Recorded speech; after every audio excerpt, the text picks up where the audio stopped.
여러분 안녕하십니까? 정성산TV입니다. 대한민국 외교와 경제가 그야말로 벼랑 끝에 서 있습니다.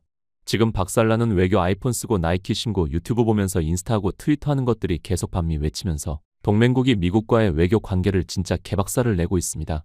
손에는 아이폰을 들고 발에는 나이키를 신은 채 입으로만 반미를 외치는 이 위선적인 세력들이 결국 우리 동맹의 근간인 미국과의 관계를 회복 불가능한 수준으로 파괴하고 있습니다. 지금 미국 백악관과 의회는 이재명 정부를 향해 전례 없는 압박을 가하고 있습니다. 미국 기업인 쿠팡에 대한 노골적인 차별, 그리고 전 세계 어디에도 없는 망사용료라는 비관세 장벽으로 우리를 정조준하고 있습니다. 정성산TV 좋아요, 구독, 알림은 큰 힘이 되겠습니다. 단순한 항해 수준이 아닙니다. 무역법 301조라는 거대한 채찍이 우리 머리 위로 떨어지기 직전입니다. 현재 미국은 대한민국을 상대로 무역법 301조가 조사 중인 상황입니다. 게다가 정동영의 북한 핵시설 기밀 유출로 미국에서 한국 정부에게 항의를 했다는 게 밝혀진 상황에다가 미국 의회에서는 50명이 넘는 국회의원들이 미국 기업 차별 쿠팡에 대해 가지고 항의 서한을 공식적으로 제출을 한 바 있습니다. 백악관은 이미 한국의 정보통신망법을 저격하면서 이재명 정부를 향해 압박하고 있는 상황입니다. 미국의 하원의원 데럴 아이사는 언론들이 음모론이라고 취급하는 한국 보수 시민들의 주장 선거의 공정성을 얘기하면서 이재명 정부를 선거로 중국과 밀접하게 연계된 좌파 정부라고 이미 못을 박은 상태입니다. 한국에서만 음모론이라니까. 그런데 미국이 한국을 또 언급해가지고 지금 난리입니다. 강경화 주미대사 귀국 조연 장관 만나 정보 공유. 강경화가 한국에 들어왔는데 개인 일정으로 한국에 입국했다고는 하지만 외교부 장관이랑 한미 주요 현안에 대해서 논의한 것으로 밝혀지면서 이제 더 이상 숨길 수가 없는 상황입니다. 반미로 똘똘 뭉친 좌파들은 지금 오히려 반미 감정을 끌어내면서 맞불을 놓고 있는 상황입니다.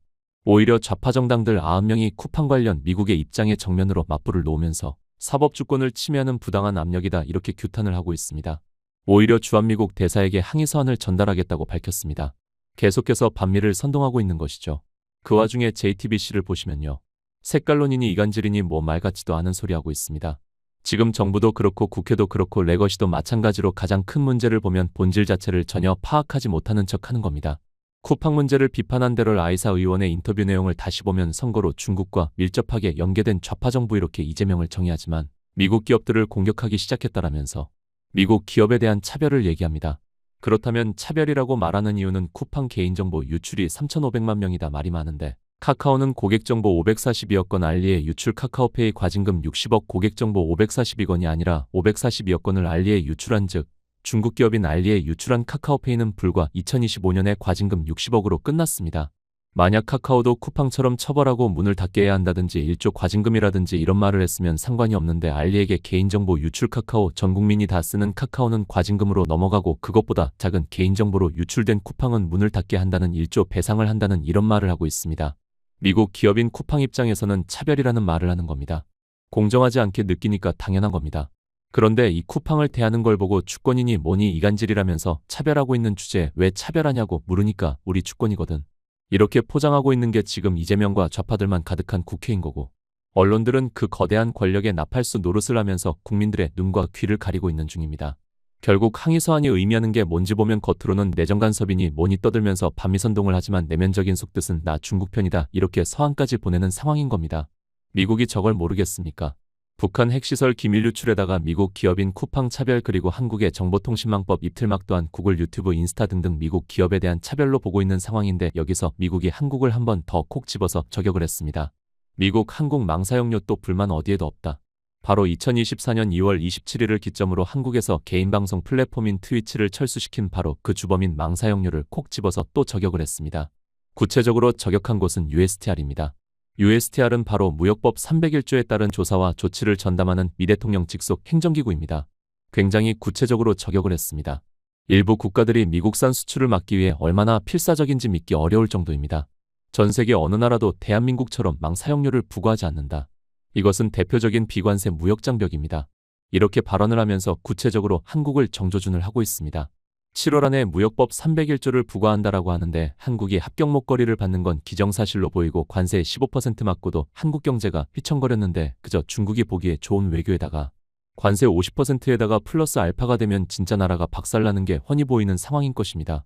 베네수엘라, 이란 다음이 북한이 될 것이라는 관측, 그리고 북한을 치기 전에 한국을 단돌이 칠 것이다라는 이 방법은 경제 부문을 파고들 것이다, 이런 관측들이 나오고 있습니다. 이번에 주한 미국 대사로 내정된 대표적인 반중 미셸 스틸 한국명으로 박은주 대사가 오는 것 또한 윌리엄 바클레이의 말에 의하면 미셸 스틸이 최근 대사직을 맡게 된 점을 주목해야 합니다. 이건 단순한 인사가 아닙니다. 정부가 상황을 어떻게 인식하고 있는지를 보여주는 대목이죠. 이건 결코 우연이 아닐 겁니다. 이렇게 평가를 하고 있습니다. 이젠 미국이 대놓고 한국을 계속 언급하고 있는 상황인 것입니다. 미국이 한국을 구하기 위해서 오는 거라고 생각하지 않습니다. 그동안 좌파와 국내 언론들이 음모론이라고 얘기했던 2020년 미국 대선의 선거 조작이 밝혀지고 있고, 한국이 개입을 했고 전 세계적인 선거에 개입하는 A의 본진이 대한민국에다가 미국 기업을 대놓고 차별하고 있는 게 이재명과 민주당이기 때문에 한국을 구하러 온다라기보다는 미국이 한국을 패러 온다라는 게 맞는 표현이라고 생각합니다. 결국 이번 사태의 본질은 명확합니다. 주권이라는 그럴듯한 포장지로 국민의 눈과 귀를 가리고 있지만 그 내면에는 미국을 버리고 중국 편에 서겠다는 위험천만한 의도가 깔려 있는 것입니다. 중국 기업인 알리에게 수백억 건의 정보를 유출한 카카오는 솜방망이 처벌로 넘어가면서 미국 기업인 쿠팡에게는 1조 원대의 과징금을 물리고 문을 닫게 하겠다는 식의 이 불공정한 잣대를 미국이 모를 리 있겠습니까? 무역법 301조가 발효되어 50% 이상의 관세 폭탄이 현실화되면 우리 경제는 베네수엘라나 이란의 길을 걷게 될지도 모릅니다. 새로 내정된 미셸 스틸 주한 미국 대사의 부임은 결코 우연이 아닙니다. 미국은 이미 한국 내의 선거 공정성 문제부터 중국과의 밀착 관계까지 모든 데이터를 쥐고 단도리에 들어갔습니다. 국가가 독점한 치안과 사법 정의가 무너지고 외교가 박살나는 이 암흑기를 우리는 지켜만 보고 있을 수 없습니다. 진실을 깨달은 국민들이 목소리를 내야 합니다. 대한민국이 범죄자와 반미 선동가들의 놀이터가 되지 않도록 우리는 끝까지 감시하고 싸워야 합니다. 한 가지 중요한 공지를 드리겠습니다. 정성산TV는 2024년 9월 28일 유튜브 수익 정지되었다가 14개월 후 작년 2025년 11월 8일 수익 창출이 허락되었습니다. 정성산TV는 현 광고료 월 수익이 매우 적습니다. 이해 간절히 부탁드립니다. 드디어 정성산TV 스토어가 오픈되었습니다. 모든 제품들은 정성산 감독께서 직접 상품성을 확인한 제품입니다. 여러분들이 애용해 주시면 방송 제작에 큰 도움이 됩니다. 많은 애용을 간절히 바랍니다. 다음 시간에 뵙겠습니다. 멸공. 정성산TV 좋아요, 구독, 알림은 큰 힘이 됩니다. 후원해주시는 모든 분들께 가열차게 멸공.